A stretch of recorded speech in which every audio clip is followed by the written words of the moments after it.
목사님께서 과분할 정도로 소개를 해주신 김은성 목사입니다. 근데 여러분들만 궁금하신 게 아닙니다. 저도 영락교회가 어떤 교회인가 궁금하고 또 여러분들 한 분 한 분이 많이 궁금했습니다. 이제 시간이 가면 교우님들은 저에게 조금씩 익숙해지실 것이고 저도 여러분들을 조금씩 알아가게 될 것입니다. 피차 알아가는 것을 우리가 교제한다고 얘기할 수 있는데요. 그러나 우리의 교제는 인간적인 교제는 아닙니다.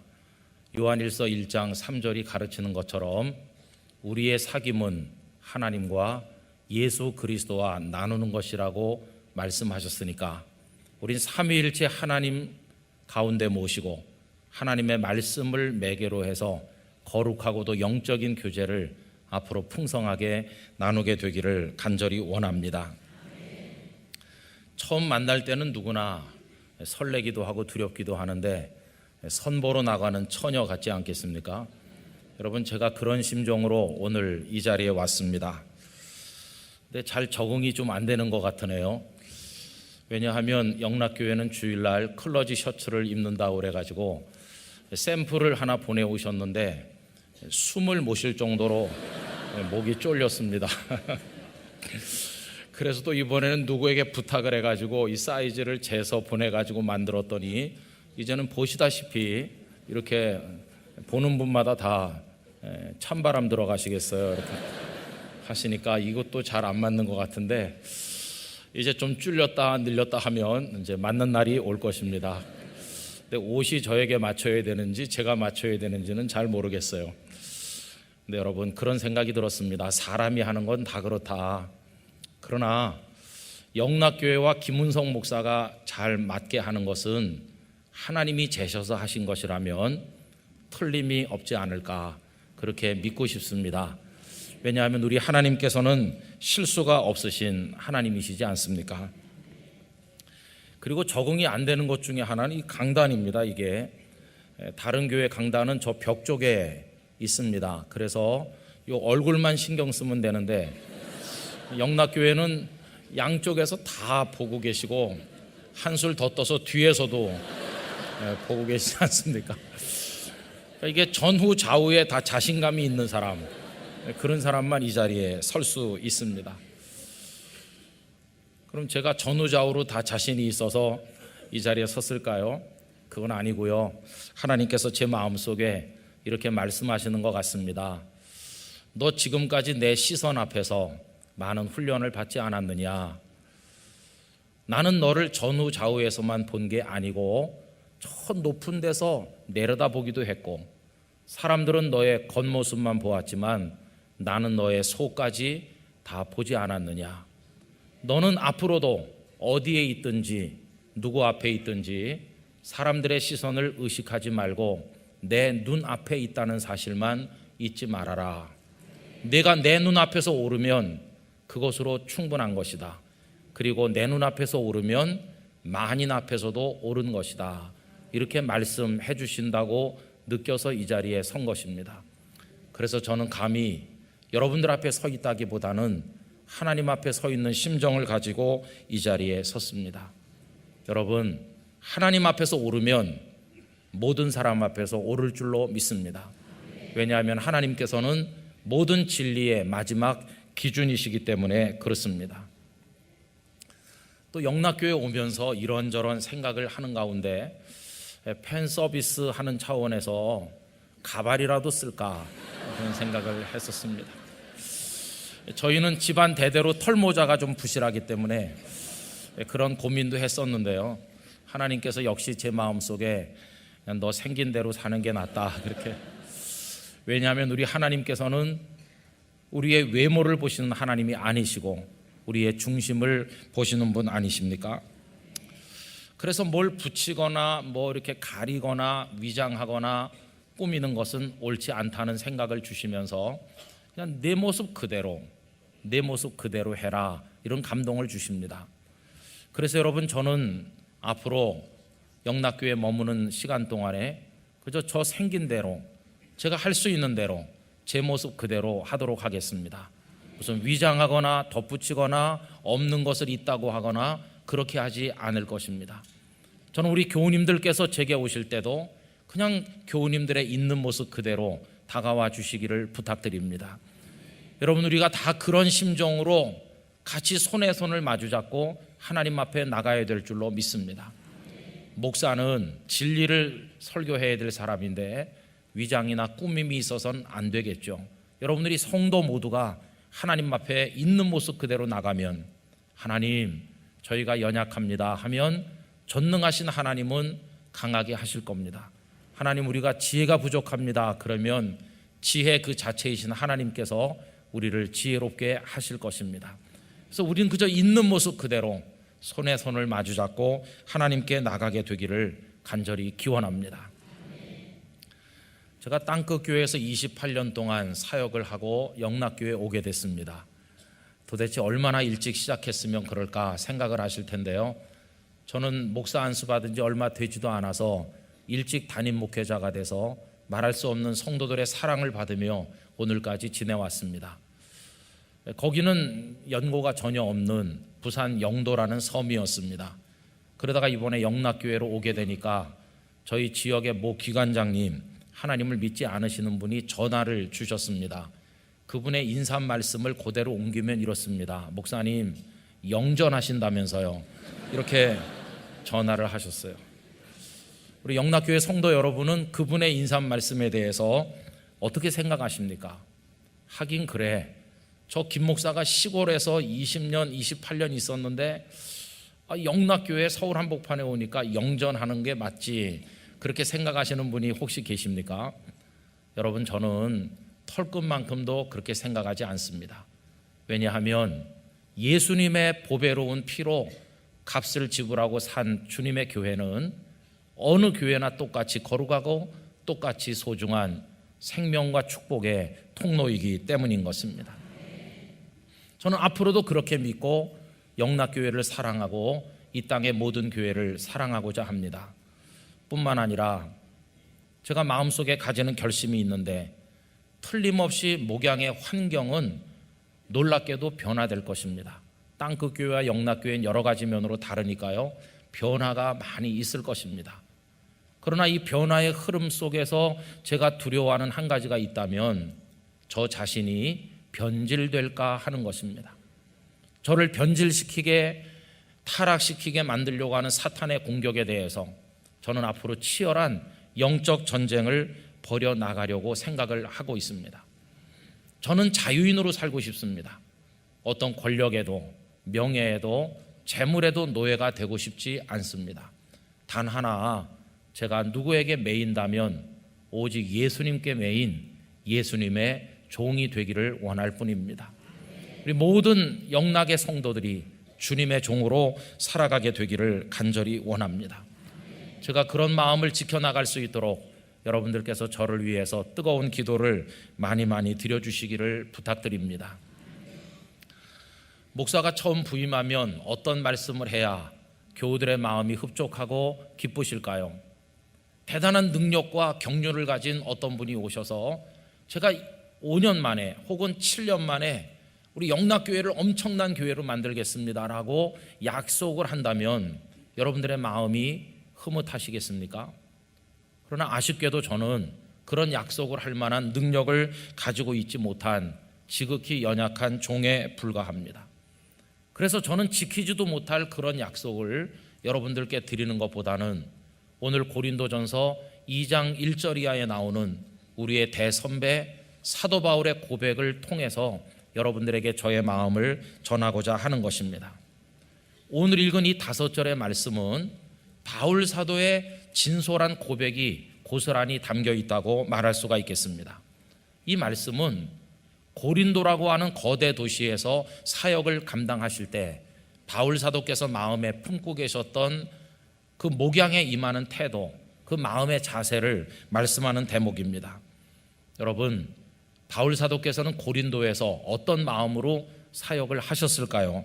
그 마음이 1절에 드러나고 있습니다. 형제들아, 내가 너희에게 나아가 하나님의 증거를 전할 때에 말과 지혜의 아름다운 것으로 아니하였나니. 고린도에서 사역하시면서 바울 사도는 사람의 말재주나 사람의 지혜를 의지하지 않았노라고 말씀하십니다. 왜 이런 말씀을 하실까요? 아마도 그것은 고린도에 오시기 직전에 사역지였던 그 아테네에서의 경험이 그 속에 반영됐기 때문일 것입니다. 바울 사도는 아테네에서 어떤 사역을 하셨을까요? 이 바울 사도의 아테네 사역을 두고 의견이 분분합니다. 어떤 분들은 성공이었다고 평가합니다. 그러나 어떤 분들은 실패였다고 말하기도 합니다. 그러나 여러분, 저는 감히 대선배이신 바울 사도의 사역을 두고 까만 후배인 저희들이 성공이네 실패네 이렇게 말하는 게 온당치 않다는 생각이 들기도 합니다. 그래서 그저 완곡하게 어법을 바꾼다면 바울 사도 본인이 만족스럽게 여기시지 않았으리라 하는 정도로 이야기를 하고 싶습니다. 그렇게 생각할 수 있는 근거가 뭘까요? 여러분, 바울 사도께서 가시는 곳마다 다 교회가 세워졌습니다. 고린도 교회, 데살로니가 교회, 에베소 교회 등입니다. 그런데 유독 아테네에는 교회가 세워지지 않았습니다. 신약 성경에 아덴 교회라고 하는 게 없질 않습니까? 그럼 왜 그랬을까요? 왜 아덴에서의 사역이 그다지 만족스럽게 여겨지지 않았을까요? 아마도 그 이유는 오늘 1절에 나타난 것의 반영이 아니겠습니까? 거기서는 사람의 말과 사람의 지혜로 했기 때문이 아닐까 생각을 하는 것입니다.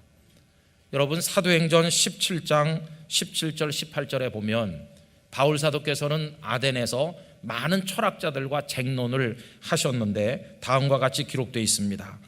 회당에서는 유대인과 경건한 사람들과 또 장터에서는 날마다 만나는 사람들과 변론하니 어떤 에피쿠로스와 스토아 철학자도 바울과 쟁론했다고 기록하고 있습니다.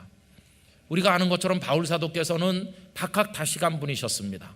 철학자를 만나면 철학의 논리로, 어떤 다른 사람을 만나면 그 사람과 충분히 논쟁을 할 수 있을 만한 실력이 있으셨습니다.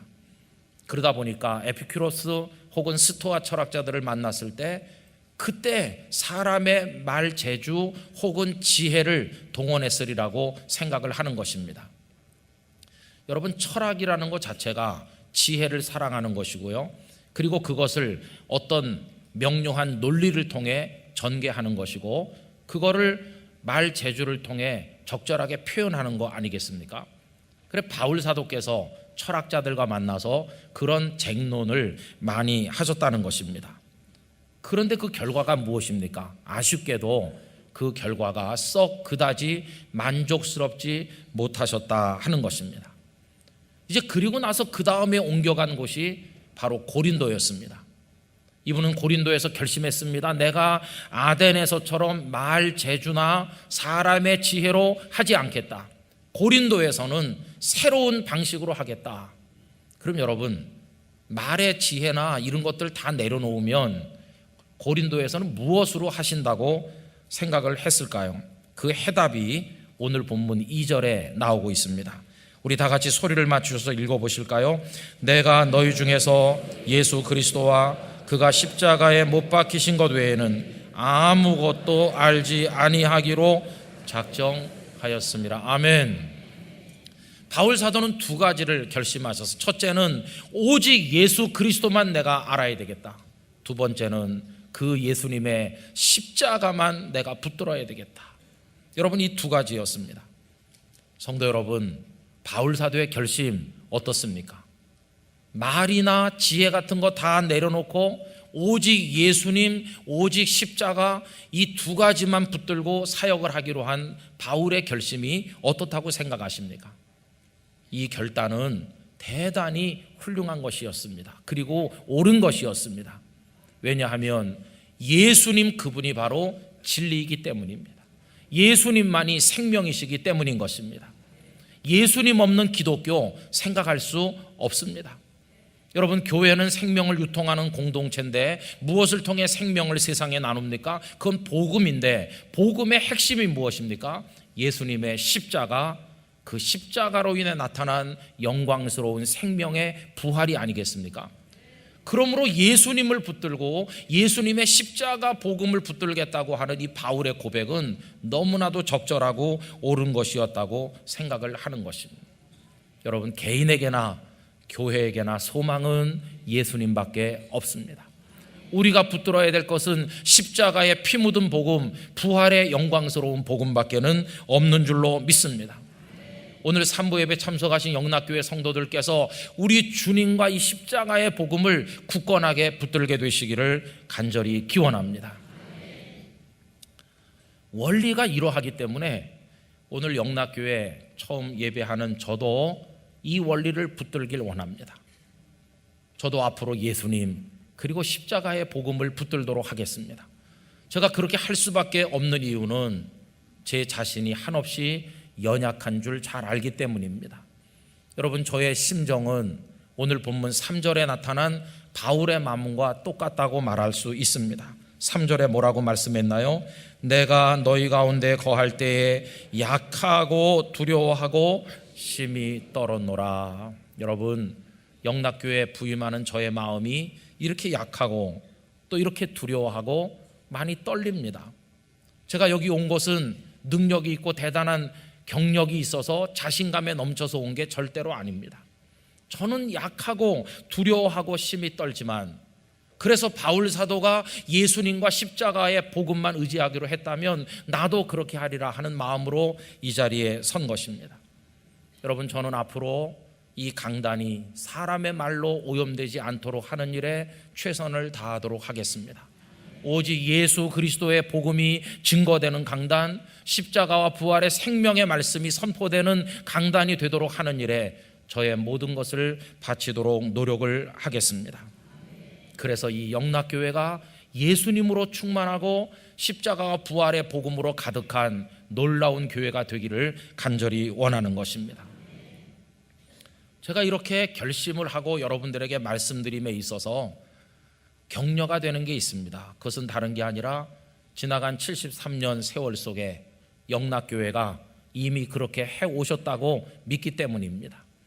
저는 한경직 목사님의 목양의 사역과 그 정신이 그것이었다고 믿습니다.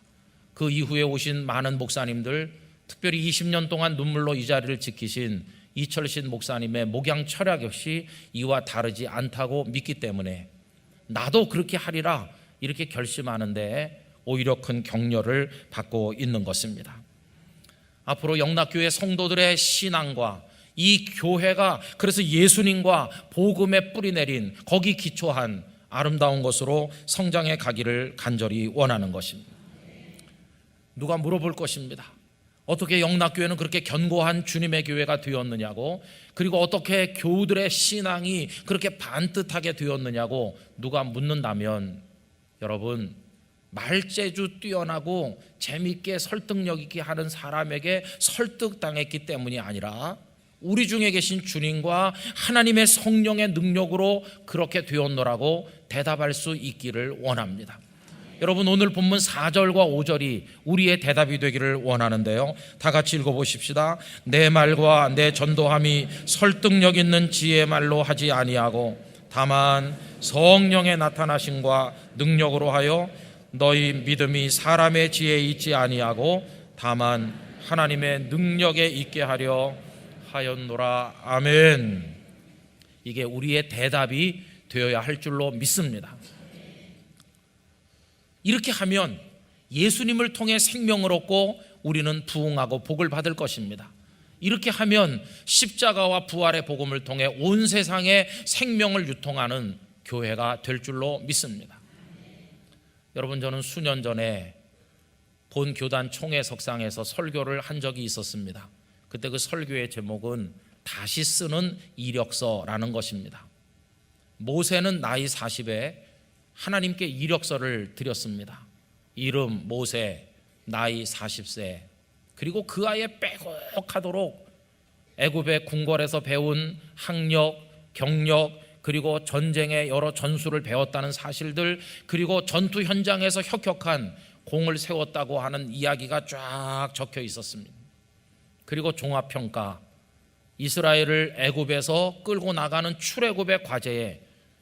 나보다 더 적절하게 준비된 일꾼은 없을 것이므로 나를 꼭 써주시기 바랍니다. 그 밑에 종합평가가 붙어있는 이력서를 하나님께 드렸습니다. 그 다음에 어떻게 됐나요? 하나님께서 그 이력서 일말에 재고할 가치도 없다고 여기시고 사정없이 구기셔서 쓰레기통에 던지셨습니다. 그리고 그 이후에 미디안 광야의 모래바람 속에서 40성상이 더 지나 나이 80이 된 모세는 그때 다시 쓴 이력서를 하나님 앞에 올려드립니다. 이름 모세, 나이 80, 특기 없음, 의욕 전혀 없음, 종합평가 쓸모없는 존재임. 그것도 본인이 낸 게 아니라 아마 하나님께서 내라고 하셔서 내지 않았을까 그렇게 생각이 듭니다. 이게 모세의 다시 쓴 이력서입니다. 그게 겸손의 영성입니다. 그런데 여러분, 그렇게 했을 때 하나님께서 그를 버리셨나요? 아니요. 그를 출애굽의 영도자로 세우시고 얼마나 존귀하고 아름답게 사용하셨습니까? 여러분, 바울 사도가 학식이 많고 능력이 많지만 말 재주나 인간의 지혜는 다 내려놓고 오직 예수 그리스도와 오직 십자가와 부활의 복음을 붙들기로 했을 때 그게 바로 겸손의 영성이 아니겠습니까? 그렇게 할 때 바울의 위대한 열매들이 맺힌 것처럼 앞으로 영락교회 안에 우리 모두가 그런 마음을 가질 때 하나님 기뻐하시는 아름다운 역사들이 이루어질 줄로 믿습니다. 여러분, 이제 그런 마음을 우리 모두가 하나로 가지고 우리에게 힘을 주실 하나님을 의지하면서 영락교회가 감당해야 될 사명의 장을 향해 함께 나가기를 원하는 것입니다. 저는 여러분을 위해 기도하고 여러분들은 저를 위해 기도해 주시고 우리 선배들이 하신 모든 것을 이어받아 또 새로운 미래를 열어나가는 일에 하나님께 드려지는 교회와 성도들이 되시기를 예수님의 이름으로 축원합니다. 기도하겠습니다.